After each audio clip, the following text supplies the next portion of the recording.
बिस्मिल्लाहिर्रहमानिर्रहीम। अस्सलाम वालेकुम नादरीन, आप यूट्यूब चैनल देख रहे हैं, मैं इमरान खान हूँ। नादरीन, बलूचिस्तान के हवाले से बड़ी तशवीशनाक खबरें आ रही। लगातार दहशतगर्दी के वाक़यात हो रहे हैं। एक और वाक़या दहशतगर्दी का हुआ जिसमें दो क्रिकेटर्स को कत्ल किया गया। दोनों का ताल्लुक अक़लियत के साथ था और इसमें एक दावा भी किया गया, ये जो कत्लेआम किया गया है क्रिकेटर्स का, इसमें जो मुलव्विस गिरोह है वो है जी IS खुरासान। उन्होंने ये जिम्मेदारी कबूल की है। ये वाकया मस्तूंग में हुआ है और उसके बाद जो है वहाँ पे काफ़ी कशीदगी है। मसीही बरादरी से ताल्लुक़ है। दोनों अफराद, दोनों खिलाड़ी थे और क्रिकेट के प्लेयर्स थे। वहाँ एक ग्राउंड के अंदर इन्हें कत्ल किया गया और लगातार सड़कों के ऊपर गाड़ियाँ रोकते हैं, आग लगा देते हैं। सड़कों से जा रहे हैं जो लोग, उनको अगवा कर लेते हैं, उन्हें कत्ल कर लेते हैं। मुसल्ला जत्थे एकदम आते हैं, आकर पुलिस पे, सिक्योरिटी फोर्सेस पे अटैक कर देते हैं। पूरे के पूरे शहरों पर कब्जे कर लेते हैं। बैंकों को और जितनी भी वहाँ पे अमलाक हैं उनको नुकसान पहुँचाते हैं, लूट लेते हैं। पुलिस का असला साथ लेकर चले जाते हैं। एक अजीबो गरीब सूरत हाल है बलूचिस्तान में और कोई मानने को तैयार ही नहीं है। DG ISPR ने एक बात की, उन्होंने कहा जी कि दहशतगर्दी के जो अटैक हो रहे हैं बलूचिस्तान में, इनके पीछे भारत का हाथ है। तो इसका मतलब है भारत तो कामयाब हो रहा है। अगर भारत बलूचिस्तान में दहशतगर्दी कर रहा है तो पाकिस्तान क्या कर रहा है? पाकिस्तान की इंटेलिजेंस एजेंसीज क्या कर रही हैं? वो इमरान खान की आंख साया कर रही हैं। इमरान खान की बहनों को एहतजाज करने से रोक रही हैं। वो बुशरा बीबी को जेल के अंदर निशाने इबरत बना रही हैं। वो पाकिस्तान तहरीक इंसाफ के लोगों को कुचलने का बंदोबस्त कर रहे हैं, या रिजवी बरादरान को कब तक उन्होंने जबरी तौर पर गुमशुदा रखना है इसका बंदोबस्त कर रहे हैं, या कश्मीर में अवामी तहरीक को कैसे कुचलना है इसके ऊपर काम कर रहे हैं। तो क्या पाकिस्तान की इंटेलिजेंस एजेंसियों को इस काम के लिए तनख्वाह दी जाती है कि वो पाकिस्तानियों को या पाकिस्तानी पॉलिटिकल पार्टीज को कुचलने का काम लगातार करती रहे या सियासतदानों को निशाना बनाती रहे? भाई, उनका काम तो दहशतगर्दों से लड़ना है। भारत अगर बलूचिस्तान में लगातार कामयाब हो रहा है तो फिर पाकिस्तान और पाकिस्तान की इंटेलिजेंस एजेंसीज कहाँ हैं और उनकी जिम्मेदारी कहाँ है? पाकिस्तान तहरीक इंसाफ ने या अपोजिशन जमातों ने एक APC बुलाई और उसके अंदर उन्होंने बहुत सारी चीज़ें वाजे की हैं। उसका जो एलामिया है, वो जो मोटी मोटी चीज़ें हैं मैं आपको बता देता हूँ। इसकी जो सदारत करवाई गई वो अख्तर जान मेंगल साहब से करवाई गई। बलूचिस्तान के एक पुराने सियासी रहनुमा हैं। महमूद खान अचकजई भी उसके अंदर शामिल थे, बलूचिस्तान से और लोग भी शामिल थे, जबकि मुख्तलिफ पोलिटिकल पार्टीज़ ने इसके अंदर शमूलियत की। हुकूमत आपको पता है इसके अंदर कभी शामिल होगी नहीं, क्योंकि हुकूमत जो है वो इस वक्त एस्टेब्लिशमेंट के कैंप में बैठी है। तो जो APC का एलामिया है वो क्या कहती है, ऑल पार्टीज कॉन्फ्रेंस, कि बलूचिस्तान में इंसानी हकूक की खिलाफ वर्जियों और बदअमनी पर शदीद तशवीश का इजहार, गैर नुमाइंदा हुकूमत और पॉलिसियों को बहरान का सबसे बड़ा जिम्मेदार करार दिया। बलूचिस्तान के मसले के हल के लिए ट्रुथ एंड रिकंसिलिएशन कमीशन बनाया जाए। सब लोग माने कि उसने कहां पे गलती की। फिर जनाब उन्होंने कहा कि बलूचिस्तान में तमाम सियासी जमातों और स्टेक होल्डर्स के दरमियान मुज़ाकरात किए जाएं। इमरान खान, महारंग बलोच, अली वजीर, शाह महमूद कुरैशी, ईमान मजारी, हादी अली चट्टा और दीगर सियासी कैदियों को फौरी तौर पर रिहा किया जाए। बलूचिस्तान समेत मुल्क भर में सियासी कारकुनों के खिलाफ मुकदमात खत्म किए जाएं। APC एलामिया में बलूचिस्तान में लापता अफराद की बाजियाबी और जबरी गुमशुदगियों के खात्मे का भी मुतालबा किया गया। बलोच अवाम की मुआशी जो उनका इस्तेहसाल किया जाता है उसके खात्मे और वसाइल पर उनका हक तस्लीम किया जाए कि वो बेचारे वहां के रहने वाले हैं, उनके वसाइल उनके हैं, तो पहले पैसा उन पे खर्च करें, बाद में आप अपनी जेब में डालें।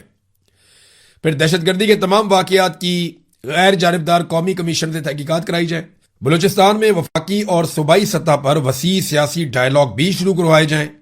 DRA और दीगर कवानीन का गलत इस्तेमाल रोकने का भी मुतालबा किया गया और यह भी कहा गया कि जो गैर नुमाइंदा हुकूमत है, फॉर्म 47 के ऊपर लाकर बुकटी को वहां बिठा दिया है और उसने अपनी एक बहुत बड़ी फोर्स बनाई हुई है सरकार के खर्च से। तो ये सारी चीजें करने के बाद ये जिम्मेदार है, इनको जिम्मेदार करार दिया गया और अख्तर मेंगल साहब ने इसकी सदारत की थी। तो ये जनाब लुबे लुबाब है। अख्तर मेंगल ने वहां पे बहुत सारे गिले शिकवे किए, बहुत सारी बातें की। महमूद अचकजई साहब की कुछ चीजें बड़ी इंपॉर्टेंट है, उन्होंने कुछ इंकशाफात किए।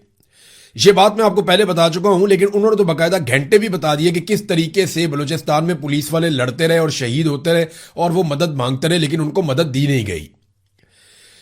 12 बजे ज़ियारत साने में इन लोगों ने अपने अफसरान को कहा कि हमारी गोलियां खत्म हो रही हैं, ये लोग ज्यादा हैं, खुदा के लिए हम तक मदद पहुंचाएं।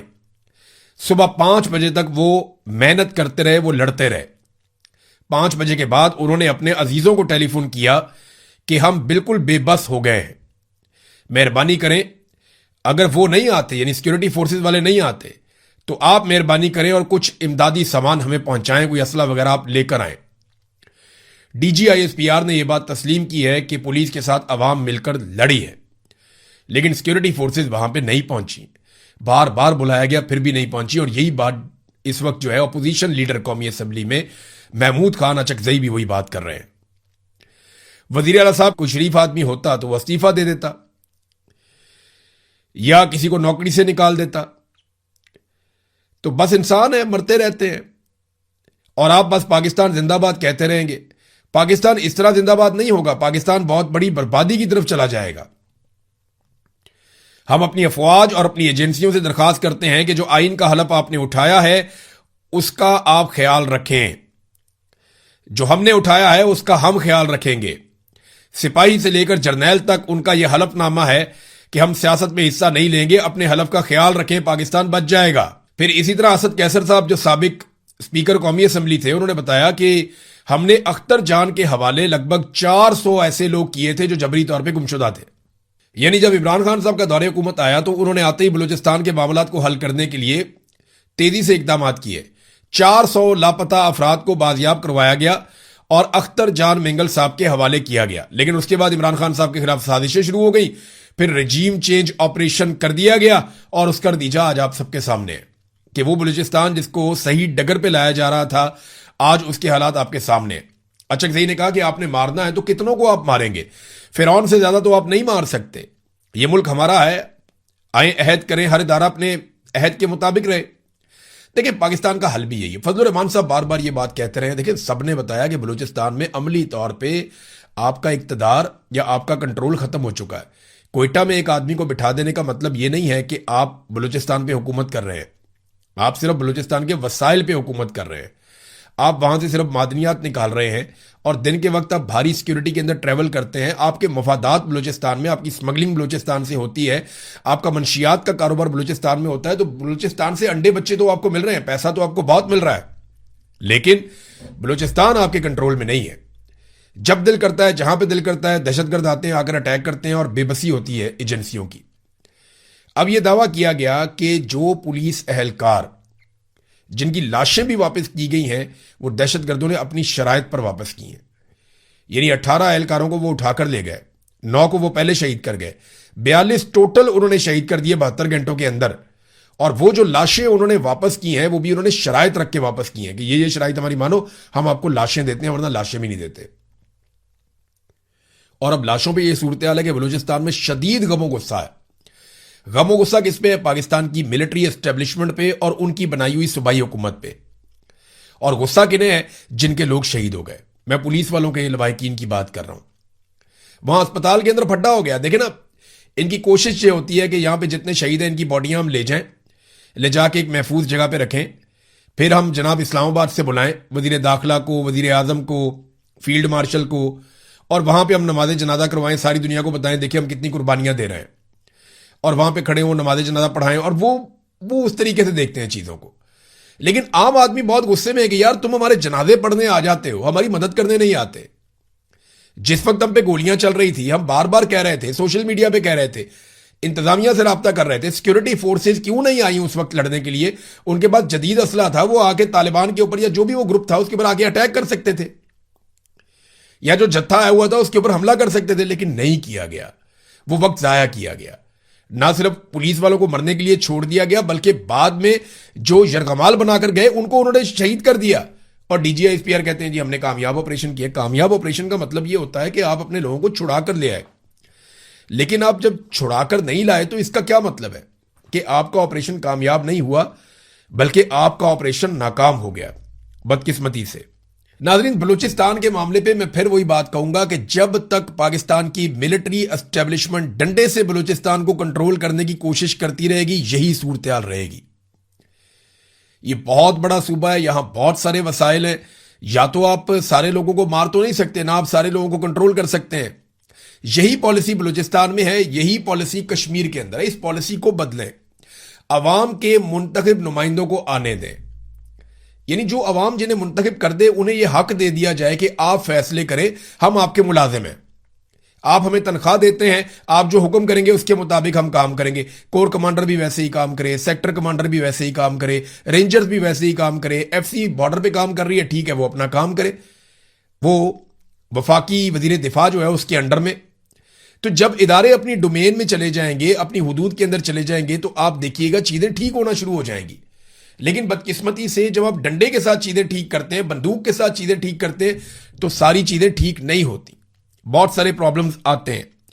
अब नाज़रीन, पाकिस्तान तहरीक इंसाफ ने खैबर पख्तूनख्वा में अपनी गलती मान ली, लेकिन मुझे पीटीआई की तो मुझे समझ आ गई ना कि पीटीआई ने गलती की और वो बहुत सारी प्रिविलेजेस, बहुत सारी सहूलियात, बहुत सारी मुराद वो लेने के चक्कर में थे, जिनके इमरान खान भी खिलाफ है। लेकिन वो पकड़े गए, रोला पड़ गया, छुपा छुपा के काम कर रहे थे, पकड़े गए। लेकिन पीटीआई पीछे हट गई, ये तो बात समझ आती है। नून लीग की वजह समझ नहीं आई। यानी दिन के वक्त नून लीग वाले बैठे हुए हैं खैबर पख्तूनख्वा के वजीर इत्तलाआत के साथ और डिफेंड कर रहे हैं उस बिल को, अपने ट्वीट्स के अंदर, सोशल मीडिया के ऊपर, अपने बयानात के अंदर, अपने वीडियो बयानात के अंदर, वो सारे के सारे डिफेंड कर रहे हैं इस बिल को, नून लीग वाले। शाम को इख्तियार वली बैठता है टीवी के ऊपर और वो सारे कहते हैं जी नहीं ये गलत है। वो एक कहता है नून लीग वाला गलत है, दूसरा कहता है जी ठीक है, मैं उसकी हिमायत करता हूं। तो इनकी कोई पार्टी पॉलिसी नहीं है। इन्हें जहां मफाद मिलता है ना, ये बेचारे वहां से मफाद ले लेते हैं। और वैसे भी इन्होंने कौन सा इलेक्शन लड़के आना है? इनको फॉर्म 47 चाहिए। जिसके किसी फौजी के साथ, अच्छे जर्नैल के साथ ताल्लुकात होंगे, वो अपना फॉर्म 47 लेकर आ जाएगा। अब तो जर्नैलों के अपने रिश्तेदार भी इलेक्शन लड़ते हैं और उन्हें तो इलेक्शन जरूर जितवाया जाता है, पूरी बंदोबस्त करके जितवाया जाता है। तो नाजरीन, ये पाकिस्तान तहरीक इंसाफ ने अपनी गलती तस्लीम कर दी, लेकिन पीएमएलएन को अभी भी समझ नहीं आ रहा कि उन्होंने इधर जाना है या इधर जाना है। लेकिन अली अमीन गंडापुर साहब ने बड़े अजीब मौके पे अजीबोगरीब स्टेटमेंट दे दिया इसी चीज को लेकर। यानी जब ये चीज खत्म हो गई तो उनका स्टेटमेंट आया। बात तो उनकी जायज है गंडापुर की, पहले बात सुन ले उन्होंने कहा क्या। गंडापुर ने कहा कि ये व्हाट्सएप ग्रुप है पाकिस्तान तहरीक इंसाफ का, उसके अंदर गंडापुर ने एक ऑडियो पैगाम जारी किया कि जनाब जो तनख्वाहों में इजाफा मांगते हैं ना, उन मेंबरान के नाम पब्लिक किए जाएं। सूबे में ड्रोन हमले हो रहे हैं, वो तो गंडापुर साहब के दौर में भी हो रहे थे।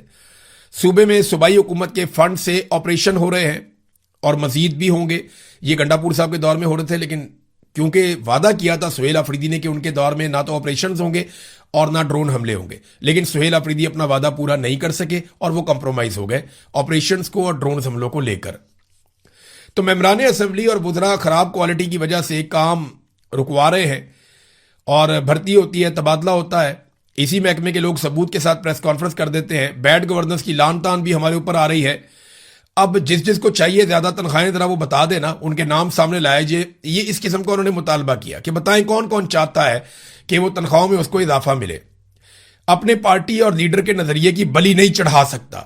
ये जनाब अली अमीन गंडापुर साहब का एक स्टेटमेंट आया इस मौके पर, जब नजरसानी करने का कह दिया सुहेल अफरीदी ने पहले ही। सुहेल अफरीदी ने टाइमली इसमें जो है ना वो बैकफुट पे चला गया, वरना सुहेल अफरीदी के लिए मुश्किलात बहुत बढ़ जाती हैं। लेकिन असल मुश्किलात सुहेल अफरीदी के लिए वही है। खैबर पख्तूनख्वा में ऑपरेशंस भी हो रहे हैं, ड्रोन हमले भी हो रहे हैं और सुहेल अफरीदी टस से मस नहीं हो रहे। इमरान खान ने कहा था कि स्ट्रीट मूवमेंट की तैयारी करो और टक्के की तैयारी इन्होंने स्ट्रीट मूवमेंट की भी नहीं की।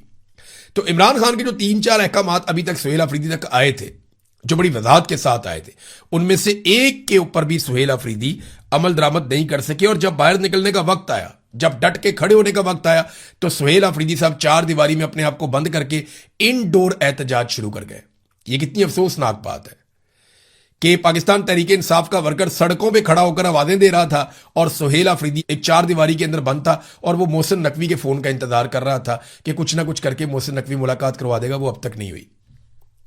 ये नादरीन हालात हैं। तो नादरीन, एक और चीज मैं आपको बताता हूं। ये जो पंजाब के अंदर मरियम नवाज साहिबा और इनके लोग कहते हैं हम बहुत इंसाफ परवर हैं, बहुत इंसाफ कर रहे हैं।